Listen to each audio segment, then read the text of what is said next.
c'est toujours compliqué hein, quand on rencontre des adversaires tout fermés qui viennent. Bon, parce que là, on voit quand même, il avance, mais il ne travaille pas énormément. Il ne voit pas. Si au moins il lâchait plus de gauche, on pourrait travailler sur son bras. Là, il sert tout et puis il travaille par à coup de. Il y a une présence physique, voilà. Mais il n'y a pas beaucoup de travail au niveau boxe du côté du Français. Ceci dit, Jamel le tient bien en respect aussi. Hein. Il faut quand même le souligner en étant très actif. Superbe travail hein, de Jamel. Ouais, beau petit mouvement. On le voit, hein, Jamel, la facilité de sortir ce jab, la facilité de sortir la petite droite qui vient toucher. Il a compris qu'il allait avoir un adversaire qui ferme tout. Donc, le premier petit trou, on voit, il essaye de placer un petit coup en vitesse. Superbe travail. Là, dans son coin, Maurice, qui a fait mon coin à une belle époque, qui a fait le coin aussi de Béa, toute une époque. Béa Diallo, c'est vrai. Oui. Alors, changer d'entraîneur, ça permet parfois de se relancer, de sortir un petit peu de la routine et d'avoir un nouveau régime d'entraînement. Ça peut être bénéfique. Oui. Là, je pense qu'en prenant Maurice a une autre approche, a une belle expérience, on va dire, quand même des plus haut niveau. Et c'est un garçon qui travaille sur la force de l'adversaire, enfin sur la force de son boxeur. Donc là, simplement, qu'est-ce qu'il va mettre en exergue, c'est simplement les mouvements de Jamel et l'amener à devenir beaucoup plus précis et plus efficace. C'est la clé de la réussite sans doute pour Jamel pour passer à cet étage supérieur et pourquoi pas aller disputer un jour un championnat d'Europe. On lui souhaite, hein, parce que c'est quand même... Ça reste quand même le plus beau titre disponible sur notre continent. Ouais, sur notre continent. Avant évidemment d'aller chatouiller le gratin mondial, ça c'est encore une autre histoire. On en a quand même deux, hein, avec Jackson qui nous fait des belles choses. Et puis Jackson Azebunzu et Carmelo Ballon, deux championnats d'Europe alors qu'on n'en avait plus pendant 20 ans. Oui, incroyable. Vous avez eu votre chance, hein, vous êtes passé aussi tout près. Ouais, la première fois c'est en Espagne contre Castillero, donc bon là on peut dire qu'il y a quand même, le résultat était un peu, si ça avait été en Belgique on va dire j'aurais gagné le combat. Vous pouvez le dire. Voilà. Et le deuxième là j'avais fait un surentraînement avant le combat, mais bon, c'était contre Laurent Boudouani. Qui n'était pas le premier venu. Hein. Voilà. Et là, je dirais, moi, physiquement, j'ai craqué. J'ai resté au 6e round que l'arbitre arrête le combat. Et j'étais surtout physique. Enfin, que de beaux souvenirs. Allez, toujours le jab de Jamel Baki. Ouais, superbe. Hein. Et petits arrêts du gauche.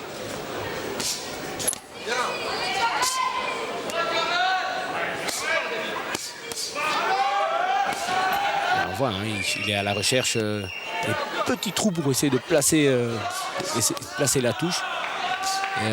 Et là, on voit qu'il arrive en travaillant un peu plus rapide. Et il laisse vraiment pas faire l'adversaire. Il impose un bon rythme, Jamel Baki, dans ce combat. Un rythme qui semble être difficile à suivre pour le Français, en tout cas, qui travaille plus sur une seule frappe, qui tente de décrocher, mais il est à chaque fois ensuite piqué. Là, on voit, il essaye hein, en petit crochet, en petit uppercut, sur des arrêts. Il essaye de passer partout.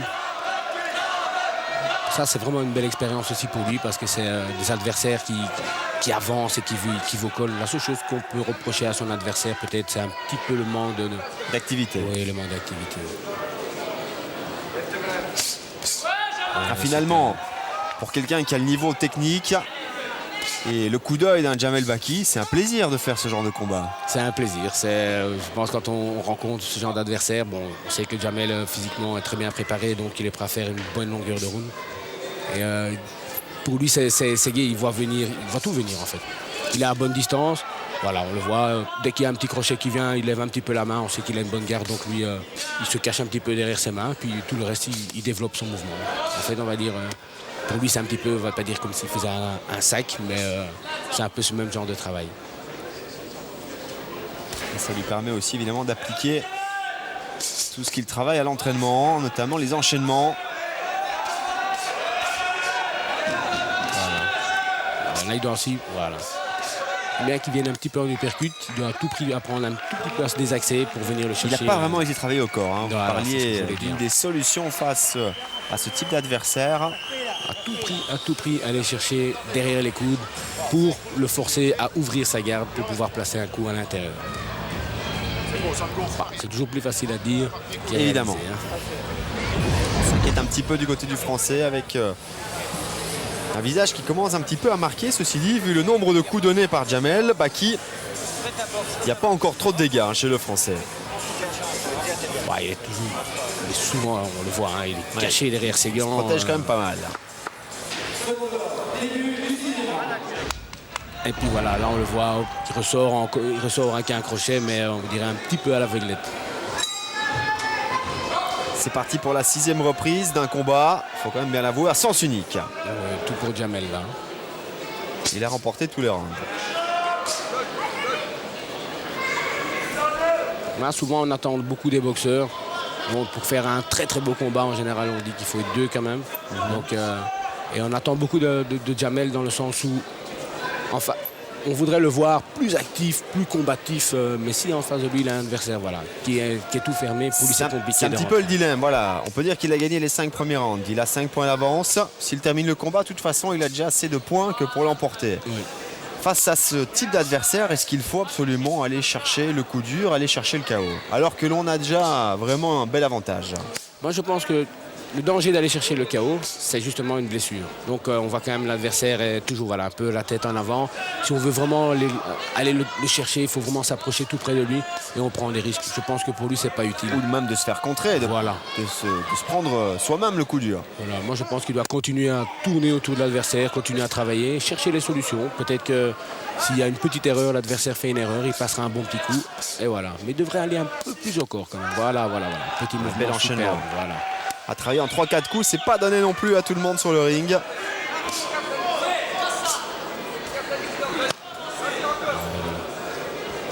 Djamel il a compris, hein. Dès que l'adversaire ouvre un petit peu les bras, il se ferme, l'adversaire donne 2 coups, hop, il peut retravailler derrière et il reprend le rythme.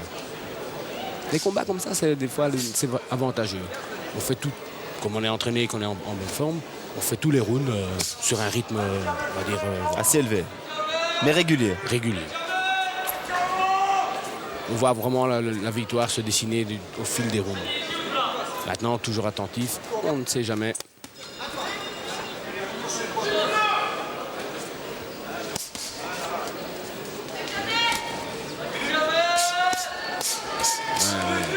Voilà. Là, on a quand même une série de 6 coups. Magnifique.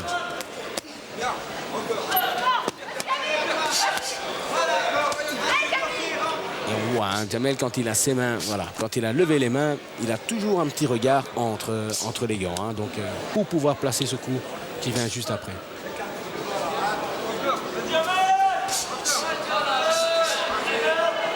Le Français là, qui commence évidemment à sentir qu'il n'a plus qu'une seule façon de l'emporter, c'est le KO. C'est sa seule porte de sortie pour descendre du ring évidemment vainqueur. Donc il va devoir aller chercher Djamel, il va devoir prendre un petit peu plus de risques. Il va surtout devoir sortir plus de coups et montrer, parce que là on voit il avance, mais il est toujours à la bonne distance pour Djamel. Donc il devrait être un peu plus près, couper les trajectoires si vraiment il aurait l'intention d'être plus, on va dire, plus décisif.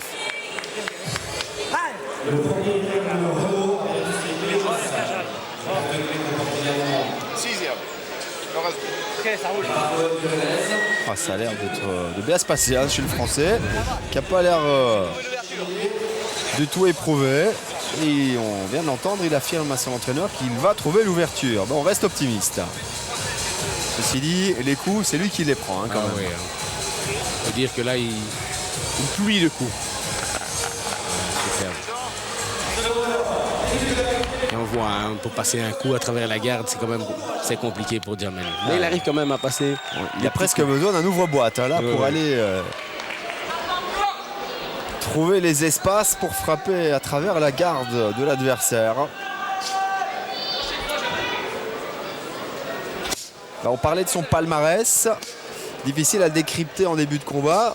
Ça reste quand même toujours un petit peu une énigme, hein, ce genre de boxeur. Gabriel Lecronier, avec une vingtaine de combats. Il est très jeune, il a 22 ans.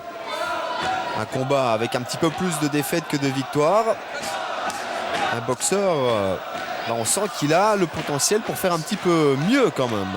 Oui, moi je pense à un boxeur qui va, on appelle ça, sont des routiniers, hein, donc c'est un boxeur qui va là. Il monte sur le ring, on voit c'est pas vraiment un frappeur, il a gagné une fois avant la limite. C'est un encaisseur à première vue aussi, parce que sur ses défaites, il a quand même qu'une défaite avant la limite. Donc on le voit, je pense que c'est un garçon qui boxe comme ça, il avance et il cherche les ouvertures. Maintenant, il est tombé sur un Jamel qui quand même se déplace énormément, qui travaille énormément sur le jab et il est embêté, on le voit tout de suite. Hein, c'est compliqué pour lui pour arriver à placer ce crochet. Il va tout essayer. Mais... Ouais, c'est ça, mais il devrait quand même muscler ce combat, chose qu'il n'arrive pas à faire. Oui, mais il est chaque fois pris, on va dire, de vitesse par Jamel. Donc voilà, il est quand même toujours couvert, on voit.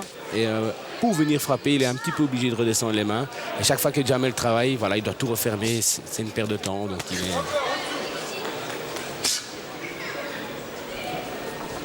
Jamel qui gère visiblement cette 8e et dernière reprise. Il a remporté tous les rounds jusqu'à présent. Il ne peut plus lui arriver grand-chose. Il doit donc surtout se méfier d'un éventuel coup dur lancé par l'adversaire. D'un éventuel même lucky punch. On peut parler de lucky punch à ce moment-ci de combat. Oui, parce qu'il va devoir pratiquement tout donner, hein, le craigner sur un large coup, hein, en espérant que ça arrive vraiment à la pointe du menton. Mais Jamel est toujours en bonne garde. Voilà. Et on le voit, hein, il reste quand même toujours à sa distance à lui. Hein. Jamel, je crois que même si on le voit reculer, c'est lui qui impose son rythme, c'est lui qui mène le combat en finale. C'est le patron du ring, oui. Ça on l'a bien compris. Grâce à sa vivacité, grâce à son volume de travail. Ouais. On nous voit encore le piège. Hein. Jamel nous fait les mains basses et puis l'adversaire pense qu'il peut placer tout de suite le coup. Et c'est une ouverture pour justement Jamel pouvoir contrer. Attention quand même toujours. Hein. Qui fait un petit peu de spectacle dans cette 8e reprise. Et il a pris un petit uppercut là. Il faut se méfier. Il reste que quelques secondes. Et le Français n'a absolument plus rien à perdre. L'accélération de nouveau de Jamel. Ah, là, je pense que de bout en bout, il remporte tous les rounds. On peut lui donner les 8 reprises. Oui. Il va avoir un gros écart de points. Et c'était sans doute l'adversaire idéal pour retrouver le chemin de la victoire après le voyage en Italie, Patrick. Oui, je pense que c'est avantageux pour lui d'avoir boxé un garçon en finale pas très dangereux pour lui. Mais travailleur, ça lui a permis de bien travailler, de délier le bras, moins de pression. Allez, on va attendre la décision, mais c'est vraiment pour la forme. Hein. Ouais. On connaît déjà le vainqueur de cet affrontement. Le champion de Belgique des poids moyens, Jamel Baki, qui va donc décrocher sa 17e victoire pour 2 défaites et 2 matchs nuls. Un palmarès qui commence à prendre de l'allure, Patrick. Un beau palmarès, hein, 2 défaites sur 20 combats. C'est magnifique. Ça.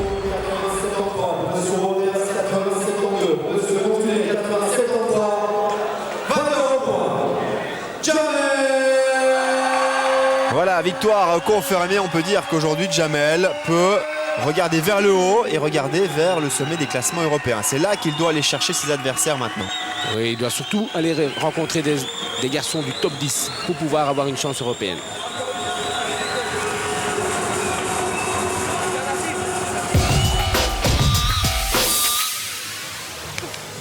Ça va Jamel, alors dur combat, garçon fermé.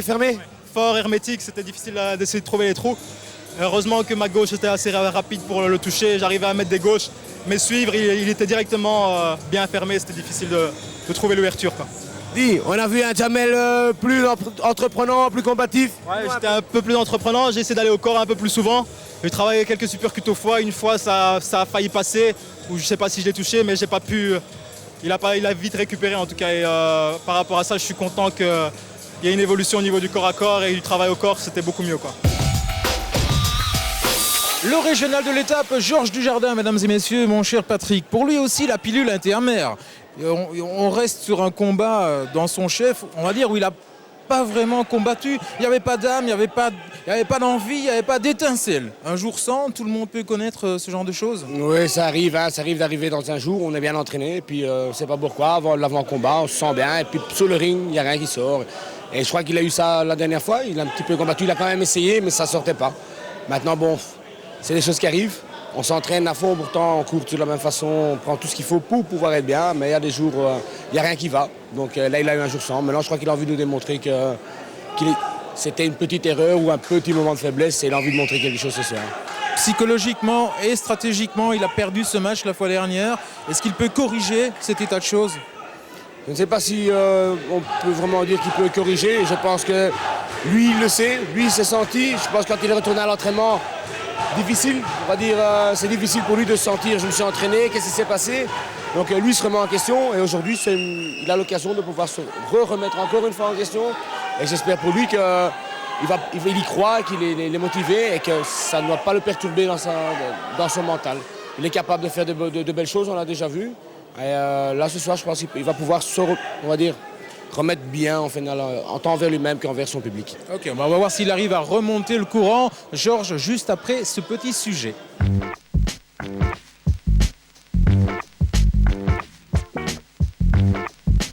Il est dur à digérer parce que je me suis aperçu quelques jours après le combat. J'avais très mal boxé en fait. J'avais pas su faire ce que je devais faire. Pourquoi? Il m'a manqué du rythme. Il a travaillé plus que moi. Moi j'avais déjà ma stratégie en tête, c'est d'avancer sur lui, bloquer et remettre. Et en fait quand je bloquais, lui travaillait. Et ce jour-là, je sais pas ce que j'ai eu, j'étais un peu crispé. Tu fous rien mon vieux! Tu fous rien! Qu'est-ce que t'occupes à me faire comme combat de merde là? Tu sais pas boxer ou quoi? Qu'est-ce que tu fais?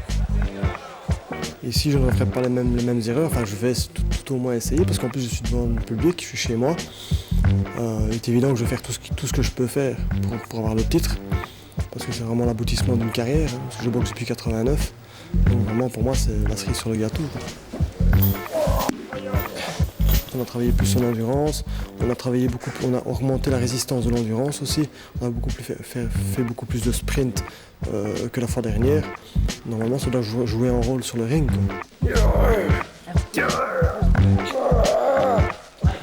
Peut-être que dans sa tête, il se dit je reboxe le gars que j'ai battu, ça va encore être du gâteau, peut-être, je ne sais pas, je ne suis pas dans sa tête. Quoi. En général, c'est ce que les boxeurs se disent. Quoi. Mais de toute manière, moi je serai un autre homme que la première fois. Ce sera à lui à défendre son titre. Quoi. Moi, en tout cas, je vais essayer de le prendre, je vais faire tout ce que je peux.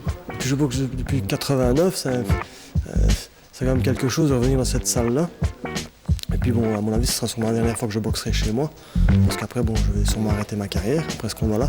Je ne dis pas que je ne vais pas refaire 1 ou 2 combats, mais comme ça, juste pour me faire plaisir. Des combats en 4 rounds, quoi. Juste pour le fun, quoi. Mais vraiment, bon, ça fait quand même quelque chose, quoi.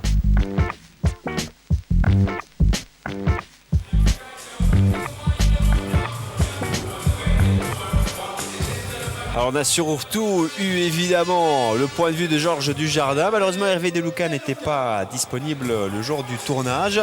Ceci dit, c'est une petite surprise de le retrouver sur le ring puisque après sa victoire face à Georges Dujardin à Lonsay au mois d'avril, il avait affirmé que la catégorie des poids welter n'était pas vraiment faite pour lui, qu'il allait redescendre en poids léger. Pourtant, il a re-signé pour ce combat, Patrick. Oui, mais je crois que comme il a gagné justement la première fois contre Georges, monter de catégorie, pour lui, c'est pas vraiment prendre de risques. Donc là, il va, je pense, tout faire pour aller chercher un titre quand même qui est présent. Hein. Voilà, il y a un titre WBF international. Voilà, soyons francs, c'est un titre qui n'est pas vraiment reconnu du grand public. Ceci dit, c'est une énorme motivation, une énorme fierté pour les boxeurs. Boxer pour un titre, c'est toujours agréable parce que ça donne quelque chose en plus. Mais c'est vrai qu'à la fin, on s'y perd aussi avec tous les championnats intercontinentaux. Et il y a un petit peu de tout. On sait qu'il y a quand même quelques titres qui restent pour moi très très importants. Je l'ai déjà dit, je le répète encore une fois. Il y a le championnat de Belgique pour moi. D'abord, on est champion de son pays. Il y a le championnat d'Europe, EBU, qui est hyper important. Et puis on va vers, il y a 3-4 grosses fédérations mondiales, qui sont importantes pour les titres mondiaux. Ceci dit, le titre nous permet d'avoir aujourd'hui en 10 reprises un combat qui avait été très intense il y a un peu plus d'1 mois à Lonsay. Et on risque d'avoir aujourd'hui de nouveau une grosse bataille sur le ring. Oui, en plus pour Georges, c'est vraiment bien. Il arrive un petit peu en fin de carrière. Lui-même. Il est chez lui aujourd'hui. Voilà. Hein. Lors du premier combat, c'était Deluca qui était devant son public. Aujourd'hui, on a changé de décor. On est à Namur, Dujardin est devant son public. Il y a pas mal de supporters là qui se sont déplacés pour lui. Et il a une motivation évidemment décuplée. Ouais. Ça c'est... On le voit, hein. Il va quand même rester de toute façon prudent dès le départ. Ils se connaissent, les deux hommes se sont déjà boxés. Donc Georges, il sait qu'il va devoir aller au combat. Donc on a vu le premier combat était très acharné. Maintenant, on s'attend quand même à un combat qui va être très très disputé.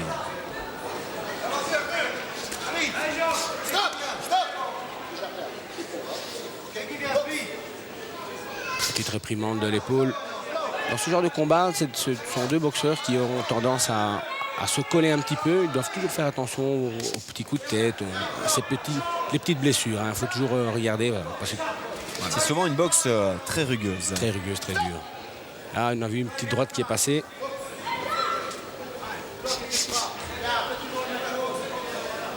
Alors Dujardin, ça c'était quand même une constatation lors du premier affrontement. Il n'avait pas pu utiliser son avantage physique. Avantage physique, il y a sur le ring, on le voit bien, vu le gabarit des deux combattants.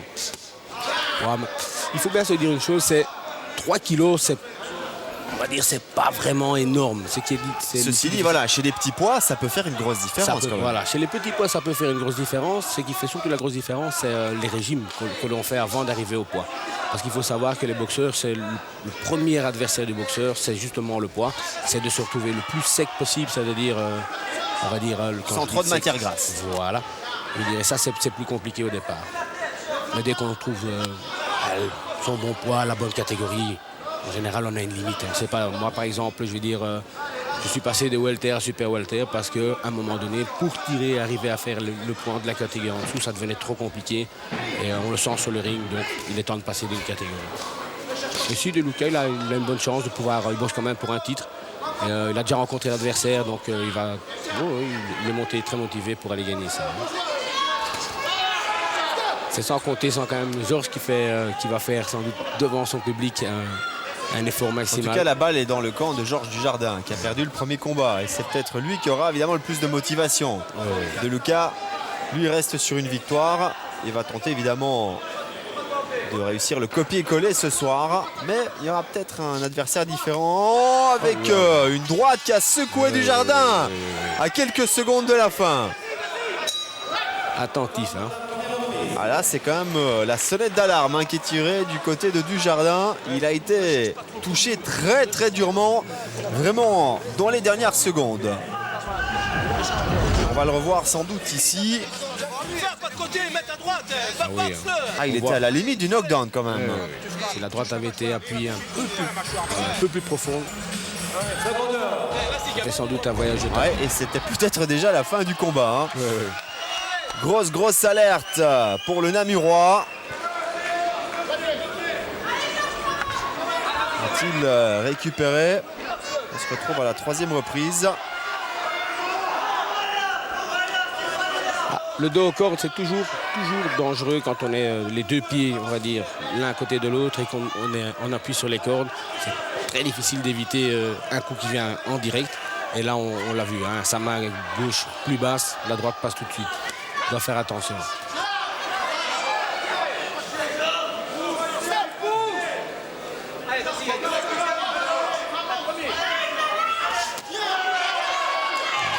Voilà, je pense que Georges ou comment De Luca devrait beaucoup plus travailler leur jab, leur approche. Parce que là, on voit qu'ils travaillent sur 1 ou 2 coups et puis ils se retrouvent collés. Et on a deux boxeurs qui donnent l'impression de vouloir casser la distance de manière automatique.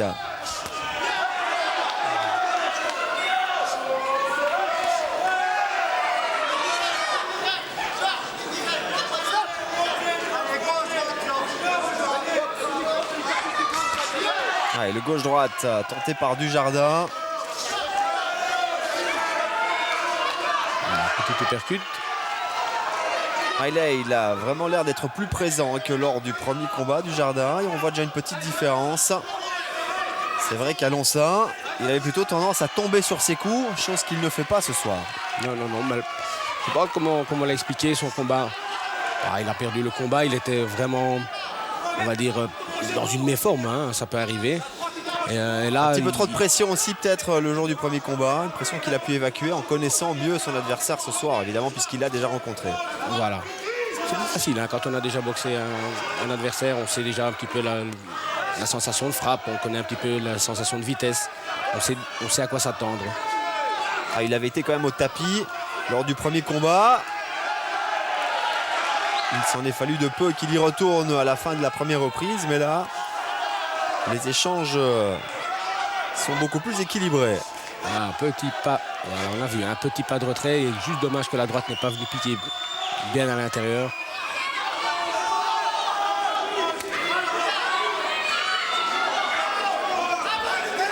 Ah, quand même, le public derrière lui, ça doit aussi lui donner toute Ça va l'envie. booster son moral, bien évidemment.